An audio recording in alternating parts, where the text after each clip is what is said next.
Les scandales autour de la censure sur les campus universitaires américains se sont multipliés ces dernières années. Conférenciers désinvités, manifestations violentes, professeurs et étudiants suspendus et même expulsés, de nombreux incidents d'ailleurs très peu médiatisés en France. Quel est le statut légal de la libre expression sur les campus universitaires? Quels abus peuvent avoir lieu de la part d'administrations peu soucieuses de la liberté académique de leurs employés? Voici quelques questions que nous abordons avec mon invité Zach Greenberg de la Fondation pour les droits individuels dans l'éducation. Controversies around censorship on university campuses have grown in number and intensity in the past few years. Speakers have been disinvited, protests have turned violent, professors and students have been suspended and even expelled. What is the legal status of free speech on university campuses? What abuses of authority are committed by administrators who might care too little about the academic freedom of their employees? These are some of the questions I asked my guest for this episode, Zach Greenberg, from the Foundation for Individual Rights in Education. Alright, so I'm thrilled to be here with Zach Greenberg. Zach, you're a Justice Robert H. Jackson Legal Fellow at the FIRE, F-I-R-E, which stands for the Foundation for Individual Rights in Education. You were an undergrad at the State University of New York, and you obtained your law degree at Syracuse University. So first of all, could you explain what the FIRE does? So FIRE, it's the Foundation for Individual Rights in Education, and we defend free speech and students' rights on college campuses. We defend due process, academic freedom, liberty of freedom of conscience, all these fundamental First Amendment freedoms. And we do that on all college campuses across America. Okay. And what makes this necessary? What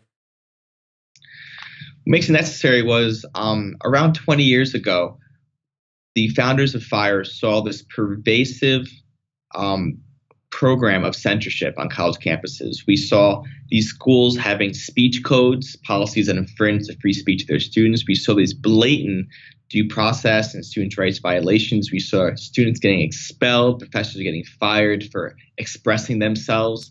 And we saw the need to create an organization that protects these students and professors, that protects the unprotected. These people couldn't turn anywhere else. And we thought this would be a way to push back against this pervasive culture of censorship on college campuses. So who did the firing and on what basis, or the suspensions of the students? What was who was responsible, so to say, for the violation of the rights? It was college administrators. For example, many of the students that we defend were found guilty under university harassment policies. And the problem with these policies is that they're very vague, very subjective. Any sort of offensive or annoying speech could be construed as harassment, which is generally thought of as a course of conduct involving physical action, like sexual harassment, for example. And so under these policies, we see students getting expelled for protesting, for expressing themselves online, for even their academic work, their papers and homework.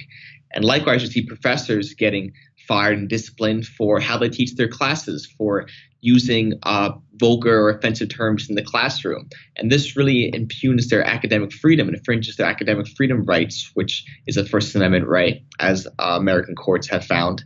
And this is something that we try to prevent in college campuses, not only by addressing it after it occurs, but creating a culture in college campuses by changing the policies and influencing hearts and minds that we should protect free speech. So you've spent quite some time as a student yourself on campus. So have you been confronted personally with the campus censorship? I have not, but the reason why I decided to join this field is because when I was a freshman at Binghamton University, a public school in the United States in upstate New York, I saw this religious fundamentalist preacher on campus. He was preaching about the sins of homosexuality and premarital sex and drug use and all these other ideas that are pretty unpopular in a college campus, as you can imagine. Yeah. And so the university was going to expel him. The student newspaper, the administration, they were going to remove this individual from their grounds based on what he was saying.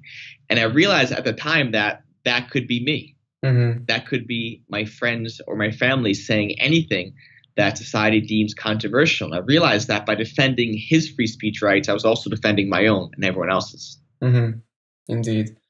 So, what is actually the legal status of the controversy, if you will, on campus? Because there are public universities and there are private universities, and for those who know just a tiny bit about the American Constitution, just as I do, I will know that one can expect on public campuses for the First Amendment to apply. And so since the university is dependent on the state, that it may not, censor you, but in the case of a private university, can one not make the case that it's a private employer and as such they can just decide what may or may not be said? You got it. That's exactly correct. I'm glad that somebody understands what we're talking about here. Mm-hmm. It is that public universities are government institutions. They are fully bound by the First Amendment, while private institutions are not bound by the First Amendment because they have their own free speech rights. They can dictate the kinds of students that they want to accept to their universities and exclude students based on their speech generally. But in terms of public universities, the First Amendment is fully binding on them. Public university students and professors have the full array of rights under the First Amendment. But the issue is that many private schools, almost all private schools, promise their students free speech and promise their professors academic freedom because that is considered the point of a university. The central driving purpose is the search for truth and the free exchange of ideas, even ideas that we may find offensive or controversial. And so virtually all universities in America, either legally or morally, are bound to uphold the freedom of speech. Mm-hmm. Okay, so even those who would not be falling under the rubric of the First Amendment make this promise and fail to deliver on it. Yes, yep, you got it. When we have a case of somebody censored at a public university, when their rights are infringed, we do incorporate the law in our letters to them, and sometimes do take legal action against them. And with the private university, we say, look, you're breaking a promise to your students. In some cases, you're breaking a contract to your students that you promise them these free speech rights, that you turn around and punish them for their protected free speech, for saying things that may be controversial or annoying or offensive.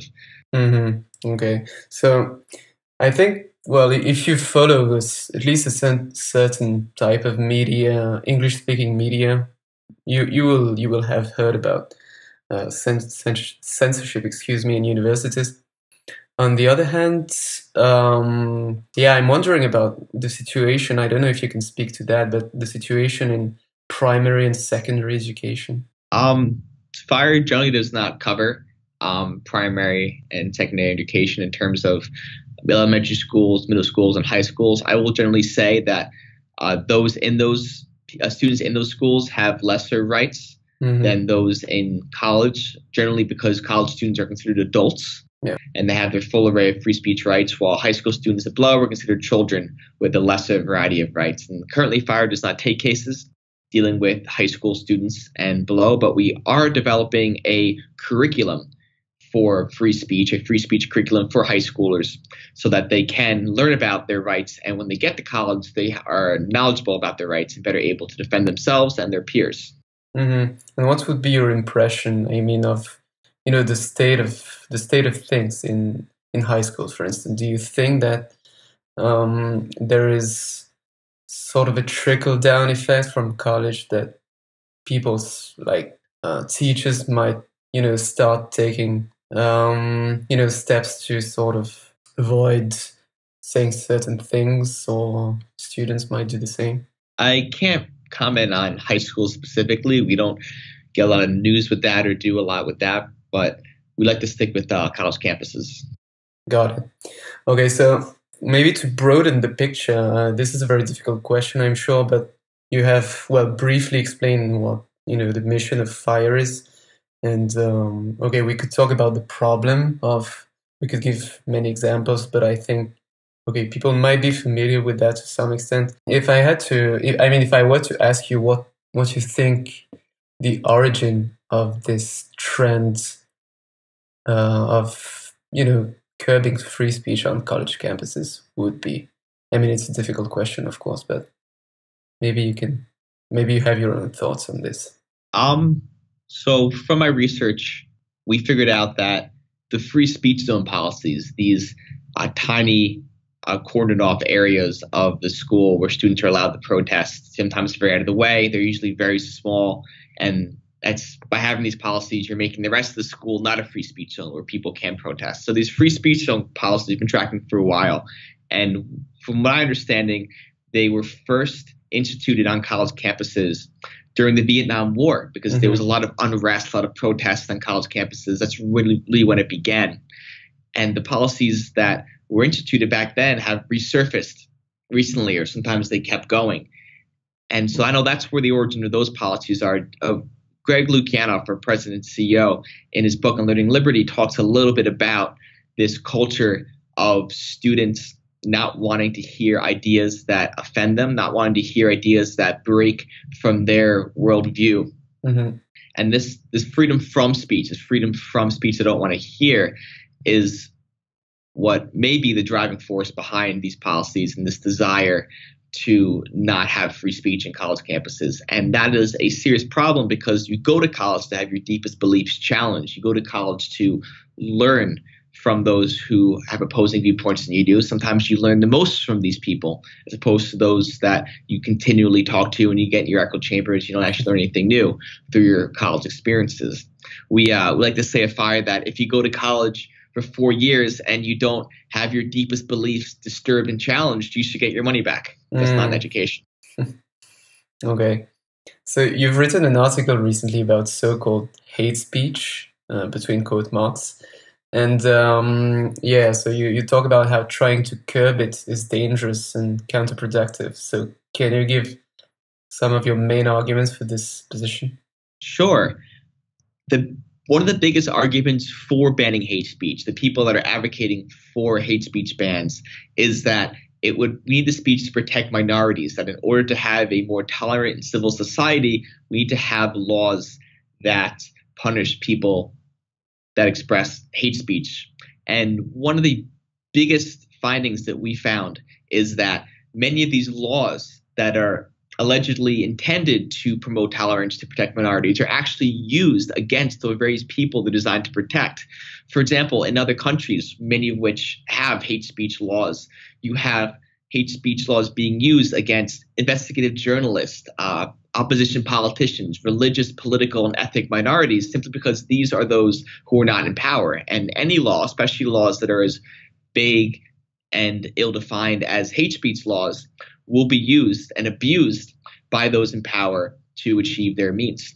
So I think that's one of the biggest arguments against hate speech, because we simply cannot trust those in power to use these laws as they are intended. And sometimes the very intent of these laws is to suppress speech. So if you do trust those in power to suppress the hate speech that you believe should be eradicated, you should not be surprised to find that they enforce these perverted conceptions of hate speech and that their definitions are much different from your own. Okay, so I think one can say that there is now a growing tide of opposition to censorship in higher education. So the FIRE was founded in 1999. And 2 years ago, in 2015, there was the foundation of this heterodox academy. Does that make you hopeful about what's coming next? It does. It does. These organizations that exist to protect free speech, the Heterodox Academy, organizations like FIRE, it makes me very hopeful, because that means there are those out there fighting against this culture of censorship, that are educating students, letting them know what their rights are, fighting to defend these students when they do get punished for their free speech. It does make me hopeful. But I think it really all starts with the students themselves. It starts with students understanding their rights, being educated in high school and in college about what their rights are, and really practicing free speech, talking to those that disagree with, refusing to demonize those that they're arguing with, and seeking out people that they have different worldviews from to talk and learn from them. So I don't know if you, I don't know what data the FIRE has, collected on, maybe a large number of American universities, but if there is such data about, I know that the FIRE tends to, download speech codes from university web pages and look at them. My question is simply, what has been the recent evolution of the state of speech on college campuses on a nationwide level? Would you say it's been positive, negative? Hard to say. So we do have our Spotlight on Speech Codes, where we do track free speech policies at American universities, and we found that it is getting better. There is a greater number of schools than ever before that fully protect free speech. We call these green light schools, and there is a lessening of schools that have policies that either substantially restrict free speech or can be applied to restrict free speech. We call these red and yellow light schools. So we're seeing some pushback due to education, due to litigation, due to administrators working with us and other organizations to revise their policies. We're seeing some pushback against this culture of censorship, and we're seeing a lessening of the amount of speech codes in college campuses and a greater number of schools that have pledged, in policy at least, to protect free speech. Mm-hmm. Yeah, I've heard of this manifesto. I don't know if it's the right word, but the manifesto of Chicago University, I think it was. Yep, the Chicago statement. It is a general statement that we hope universities will adopt that explicitly says that they will protect free speech. A college is a place where all ideas are welcome. And it's important because many schools are confronted with free speech controversies and they don't know what to do. They scramble to protect free speech but condemn the speech because it might be offensive or racist or whatnot. And we encourage schools to take a proactive approach to this, to adopt the Chicago statement, to reform their speech codes, to become a green light school before such controversies happen in their college campuses. That way they have a standard operating procedure for these controversies, and they can say, look, we will protect free speech now because we've always protected free speech, and that is a central tenet of our school. Mm-hmm. Okay, so maybe moving away, so to say, from the general picture, what is it like to work at the FIRE on a day-to-day basis? What do you actually do in order to fight the good fight? Yeah, it's a great organization. It's a very diverse group of people. Everyone here comes from a different background of how they got into free speech, whether it's religious or theater or simply working on college campuses. And what I do day to day is I write long form law review articles, 20, 30 page dissertations on many FIRE issues, such as student privacy, running one now on academic freedom and open records laws. We're doing kind of these model procedures that colleges use. And so my job is to finish these articles, to create these articles to set the tone for the debate in these spheres. Okay, so I have a question that I hadn't thought about before, really. But so you said that you defend both free speech and academic freedom. In which way do they differ from one another? In which way are they different? Yeah. So free speech is this very general, broad concept that you generally have the right to say what you want without official punishment. Academic freedom is a little narrower. Academic freedom, there's many forms of it. The form that I'm focusing on is professorial academic freedom, the freedom of professors, which generally includes the right to teach, to research, and to express themselves in their capacity in any way they see fit. So classic academic freedom violation would be the state, the government telling professors what they can and what they cannot teach. Mm-hmm. For example, I believe right now in China, there is a prohibition on teaching what happened in the Tiananmen Square. You're pretty much telling teachers that you cannot teach this part of history because it's not comporting to our national dialogue about this issue. And that would be an egregious violation of academic freedom. It also encompasses the professors to the freedom to research different areas, even controversial areas. And there's also the idea that universities, the institutions themselves, have academic freedom, that they have the right to control what gets taught, who teaches, what kind of students they want to teach. So they have this right to control their own curriculum and their academy. Mm-hmm. Does the FIRE have any sister organizations in different countries, in other countries? I don't believe so. That's a great question. We generally don't focus on free speech controversies in other countries. So I would say that as of now, we don't have any sister organizations in other countries. I see. Do you think some would be necessary in some countries from what you might know about the situation? Yes, definitely. We still read the news. We still see free speech violations and academic freedom violations happening in countries across the globe. We see their students getting expelled, the professors getting fired, people getting censored based on their political beliefs. Some countries are more repressive and autocratic than others, so we see those differences as well. And these differences do inform our work. We do understand that America is unique because we have the First Amendment. We have this very strong constitutional provision protecting free speech, and we are very grateful for it. Yeah, I think you should be. Well, that was my last question, actually. So I don't know if you wanted to add something. Just if anyone wants more information about our work, if anyone's interested in what we do, feel free to visit us at thefire.org. We're always looking to get people to come read our work, to contribute to our organization, to donate to us. And if you have any follow-up questions, feel free to ask me. Okay, well, thanks a lot. So I don't even have to advertise the Fire. You just did it. And Zach, thanks again for speaking to me. Very interesting. Thanks for having me. Appreciate it. And yeah, all the best with the good work you're doing. Thank you. I appreciate it. All right. Have a nice day. You too. Take care.